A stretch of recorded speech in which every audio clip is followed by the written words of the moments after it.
Hello friends, welcome to Crime Chronicles US, where America's unsolved mysteries, vanished criminals, and chilling cases come alive. Every story is real, every detail matters, and the truth remains buried in the shadows. Don't forget to like, comment, share, and subscribe to stay updated with every mystery. The campus felt ordinary in the way that ordinary places always do, before history stains them. Students crossed paths with books under their arms, cups of burnt coffee warming their palms, futures half-formed and half-assumed. There was laughter, impatience, small arguments, flirtations, boredom. Nothing about a college campus announces that it can become a hunting ground. Nothing about youth suggests how fragile it is. That was the space Ted Bundy moved through, not as a monster in plain sight, but as a man who learned how to blend into the background of ambition, intelligence, and trust. He understood early that campuses were ecosystems built on openness. Doors were held for strangers. Conversations started easily. Help was given freely. He learned how to turn that generosity into a weapon. Bundy did not arrive at campuses with chaos trailing behind him. He arrived clean, articulate, often smiling. He watched, he listened, he learned the rhythms of student life, when libraries emptied, when dorms quieted, when people felt safest. He learned that safety was not a constant state, but a feeling, and feelings could be manipulated. He learned how to look like someone who belonged there. That was the most dangerous thing about him. He did not look like danger. He looked like potential. He looked like the kind of man professors might mentor and peers might admire. He looked like someone you could trust with your name, your time, your sympathy. In his early years, Bundy cultivated intelligence as armor. He read voraciously, debated confidently, and carried himself with a practiced sense of control. On campuses, intellect is currency, and he spent it well. People assumed that someone who sounded smart must also be good. He exploited that assumption relentlessly. He volunteered for causes, spoke about justice and reform, and wrapped himself in language that suggested empathy and principle. The disconnect between his words and his actions was not accidental. It was strategic. He knew that the more he appeared moral, the less likely anyone would question him. He learned that appearances could be curated like essays, revised and polished until they convinced even the most skeptical reader. The idea of Bundy as a campus killer is not confined to a single place or moment. It is a pattern that unfolded across multiple universities and towns, stitched together by his mobility and the era's lack of interconnected law enforcement. Campuses offered him anonymity and abundance. Students moved in and out every semester. Faces changed. Names were forgotten. A stranger could ask for help and not raise suspicion. Bundy leaned into this. He played the role of the injured man, the polite student, the struggling intellectual. Sometimes he wore a cast. Sometimes he carried books. Sometimes he simply asked for directions. Each approach was calculated to lower defenses, to create a moment where kindness overruled caution. What made his crimes especially devastating was how they weaponized trust. Campuses are places where trust is foundational. Trust in shared spaces. Trust in peers. Trust in the idea that learning environments are protected from the worst parts of the world. Bundy shattered that illusion, one encounter at a time. When students disappeared, fear spread unevenly. At first, it felt abstract, like something happening elsewhere, to someone else. Rumors circulated. Posters went up. Administrators reassured. Life continued because life had to continue. Bundy depended on that continuation. He depended on the belief that horror could not possibly be nearby. As investigations lagged and bodies were not immediately found, Bundy remained a shadow rather than a face. Witnesses remembered fragments. A man named Ted, a man with a limp, a man who seemed polite. But fragments do not build certainty quickly, and Bundy used that delay to keep moving. On campuses, his victims were often students with routines, with expectations, with trust in the normal flow of their days. He studied those routines. He waited for moments of vulnerability that looked like nothing more than everyday inconvenience. A dropped book, a heavy load, a request for help that sounded reasonable. He did not overpower immediately. He persuaded first. That persuasion was the true beginning of the violence. The psychological violence extended beyond the individual victims to entire student communities. Once fear became concrete, campuses transformed. Doors that had once been propped open were locked. Students traveled in groups. The easy friendliness of campus life tightened into suspicion. Male students who fit even the vaguest description felt eyes on them. Women recalculated their movements constantly. Safety talks replaced orientation games. Bundy had not just taken lives, he had altered how thousands of young people experienced freedom. The cost of his actions was measured not only in deaths, but in the erosion of innocence. Bundy himself remained chillingly detached. In interviews and later confessions, he spoke about his crimes with a disturbing calm, often framing them as intellectual exercises or inevitable outcomes of his nature. But during his active years, that detachment was invisible. On campus, he was present, engaged, sometimes admired. That duality confused those who later tried to reconcile the man they thought they knew with the killer revealed by evidence. Some refused to believe it. Others felt betrayed. That betrayal lingered long after his arrest, because it forced a reckoning with how easily evil could hide behind charisma and credentials. The attacks that most firmly cemented Bundy's identity as a campus killer were brutal and unmistakable, leaving little room for denial. When violence finally exploded into the open, it did so with shocking ferocity. Campuses that had once been his hunting grounds became crime scenes. Students woke to sirens, blood, and a reality that could not be rationalized away. The randomness of the attacks was perhaps the most terrifying element. There was no behavior that guaranteed safety. There was no profile that offered immunity. The idea that higher education protected people from raw violence was permanently dismantled. Media attention intensified everything. Bundy's intelligence and articulate demeanor made him a fixation, sometimes overshadowing the victims themselves. His status as a former student and law school attendee fed a dangerous narrative that intelligence and evil were somehow intertwined. On campuses nationwide, students followed the case with dread and fascination. Many saw themselves reflected uncomfortably in the settings described on the news. Dorm rooms, libraries, sorority houses. These were supposed to be sanctuaries. Bundy had proven they were not invulnerable. Administrations scrambled to respond. Security was increased. Policies changed.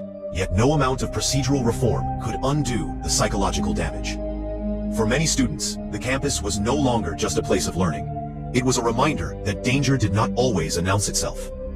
Bundy had taught an entire generation to question appearances. That lesson came at an unbearable cost. Survivors carried guilt for living. Friends carried grief that never fully resolved. Parents questioned decisions that had once felt safe and obvious. Bundy's eventual arrest did not bring immediate relief. The legal process was long, theatrical, and often painful for those connected to the victims. His decision to represent himself only deepened the sense that he was still manipulating the system, still commanding attention. Campuses watched as one of their own environments became a recurring backdrop in a national spectacle. The idea that a serial killer could emerge from and operate within institutions dedicated to growth and enlightenment was deeply unsettling. It forced uncomfortable conversations about how society defines threat. Even as evidence mounted, Bundy continued to deny, minimize, or reframe his actions for years. His confessions came late, often strategically timed, and never fully satisfied the need for truth. For campuses affected by his crimes, closure was elusive. Buildings remained. Walkways stayed the same. New students arrived, often unaware of what had happened before them. The land absorbed the history quietly, but those who lived through it never forgot. Memory became an act of resistance against forgetting the cost of complacency. The legacy of Ted Bundy as a campus killer is not just about one man's brutality. It is about how environments built on openness can be exploited. It is about the danger of equating intelligence with morality. It is about how trust, once broken, reshapes behavior for generations. Bundy exposed vulnerabilities that institutions have spent decades trying to address, with varying success. Emergency phones, escort services, awareness campaigns, all trace part of their origin to cases like his. These measures save lives, but they also stand as quiet monuments to what was lost. For those who study criminology or psychology, Bundy's campus crimes are often dissected for insight, but analysis can never fully capture the human cost. Behind every statistic is a student who expected tomorrow, a family who expected a phone call, a friend who kept a seat empty in class for days before accepting the truth. Campuses are transient places, but grief is not. It lingers in anniversaries, in names spoken softly, in moments of silence that still feel heavy decades later. Bundy's story forces a confrontation with uncomfortable truths. Monsters do not always look monstrous. Danger does not always feel dangerous. Evil can study, debate, volunteer, and smile. On campuses, where young people are encouraged to be open, curious, and trusting, that truth cuts especially deep. The challenge is to remember without surrendering to fear, to learn without hardening completely. That balance is fragile, and Bundy shattered it with calculated precision. This first part of the story ends not with resolution, but with unease, because even after arrests, trials, and executions, the question remains of how such violence was allowed to unfold for so long in spaces meant for growth. The answer lies partly in Bundy's manipulation and partly in collective assumptions that safety was guaranteed by setting alone. Campuses learned, painfully, that safety must be actively protected, not passively assumed. The shadow he cast did not disappear with his capture. It stretched forward, shaping policies, perceptions, and personal choices in ways that are still felt today. In the aftermath, where the damage was no longer unfolding in secret, but echoing loudly across courtrooms, classrooms, and living rooms. By the time Ted Bundy was firmly identified and restrained, the campuses he had moved through were already changed beyond repair. His absence did not restore what had been taken. Instead, it left behind questions that refused to settle. How could someone so visibly integrated into academic life be capable of such violence? How many warning signs had been missed because they did not fit the image people expected a killer to have? These questions followed students into lectures and professors into offices, lingering like an unwelcome but necessary presence. As the trials progressed, Bundy turned the legal system into another stage. His education allowed him to speak with confidence, to challenge witnesses, to posture as both accused and advocate. For many watching, especially students, it was deeply unsettling to see intelligence used not for truth, but for control. Campuses that once valued debate and critical thinking were forced to confront how those same tools could be twisted. Bundy's performances in court were not simply about avoiding punishment. They were about maintaining relevance, about continuing to exert psychological dominance over an audience that could not look away. Meanwhile, the victims' names struggled to remain central. Families attended proceedings, not for spectacle, but for accountability. For them, Bundy was not a fascinating enigma, but the final point of contact in lives brutally cut short. On campuses where those victims had once lived, studied, and dreamed, memorials quietly appeared. Benches, plaques, scholarships. These were attempts to reclaim space from horror, to assert that the victims' identities mattered more than the man who took them. Yet even these gestures carried pain, because remembrance also meant permanence. The past could be honored, but it could not be undone. Students who enrolled in the years following Bundy's crimes inherited an atmosphere shaped by caution. Orientation sessions included safety briefings that previous generations never needed. Parents asked more questions. Administrators invested in lighting, patrols, and emergency systems. The campus, once seen as a contained world, was now understood as porous, connected to the same dangers as any city street. Bundy had exposed that illusion thoroughly.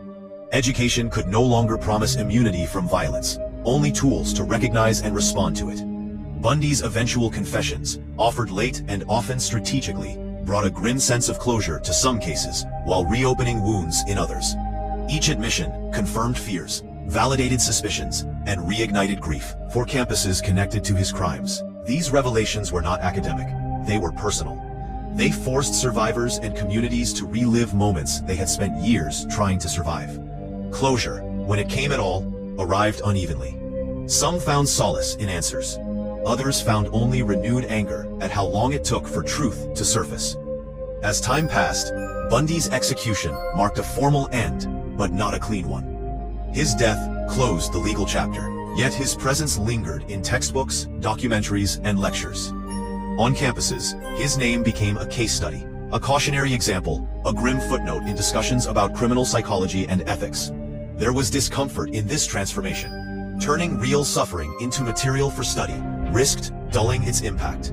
Educators struggled to balance analysis with empathy, ensuring that the human cost was never reduced to abstraction. For many who lived through the era, the fear never fully disappeared. Even decades later, certain routines remained ingrained. Locking doors, walking with awareness, questioning strangers, even those who seemed harmless. Bundy had rewired instincts. He taught people, through cruelty, that danger could wear familiar faces. On campuses especially, where young adults are encouraged to be open and trusting, that lesson created tension between growth and self-protection. Freedom now came with conditions. Yet there was also resilience. Student activism around safety grew stronger. Conversations about consent, boundaries, and bystander intervention gained urgency. While Bundy's crimes were rooted in manipulation and control, the response increasingly emphasized collective responsibility. Campuses learned to look out for one another in more deliberate ways. Peer networks, awareness campaigns, and survivor support services became more visible. These efforts did not erase the past, but they signaled refusal to let it define the future entirely. Over time, Bundy's image shifted. The myth of the brilliant, charming killer began to fracture under scrutiny. Scholars and journalists challenged narratives that romanticized his intelligence or appearance. Attention slowly returned to the victims, to the lives interrupted, rather than the monster who interrupted them. This shift mattered, especially on campuses, where young people form ideas about justice, morality, and identity. Reframing the story was an act of ethical correction, pushing back against the notion that evil deserves fascination more than those it harms. The campuses themselves continued to evolve. Buildings were renovated, student populations changed, and new traditions formed. To an outsider, these places might appear untouched by history. But for those who knew, certain locations carried invisible weight. A path where someone was last seen, a dorm where laughter once echoed differently. These spaces became quiet reminders that history is not always visible, but it is always present. Campuses, like people, carry their scars beneath the surface. In reflecting on Bundy's legacy, the most enduring lesson is not about fear, but awareness. His crimes demonstrated how easily assumptions can be exploited, how social trust can be weaponized. They forced institutions and individuals to examine vulnerabilities they would rather ignore. On campuses, this led to a more nuanced understanding of safety, one that acknowledges risk without surrendering to paranoia. It is an ongoing process, imperfect and evolving. The story ends not with Bundy, but with those who outlived him, the students who graduated despite fear, the families who rebuilt lives after unimaginable loss, the educators who committed to fostering environments that value both openness and vigilance. Their endurance reframes the narrative. Bundy's actions were destructive, but they did not have the final word. Communities adapted, learned, and remembered. In the end, the campuses he once stalked remain places of learning, connection, and possibility. They are not defined solely by what happened there, but by how people responded. The memory of violence serves as a warning, not a destiny. Ted Bundy's chapter is closed, sealed by accountability and time. What remains is the resolve to protect, to question, and to honor those whose lives were stolen by refusing to let them fade into obscurity. That is where the story truly ends, not in darkness, but in the conscious choice to remember and to move forward with eyes open. So friends, if you enjoyed this video, then don't forget to like, comment, share, and subscribe to Crime Chronicles US for more chilling, unsolved mysteries from across America. Stay curious, and we'll see you in the next story.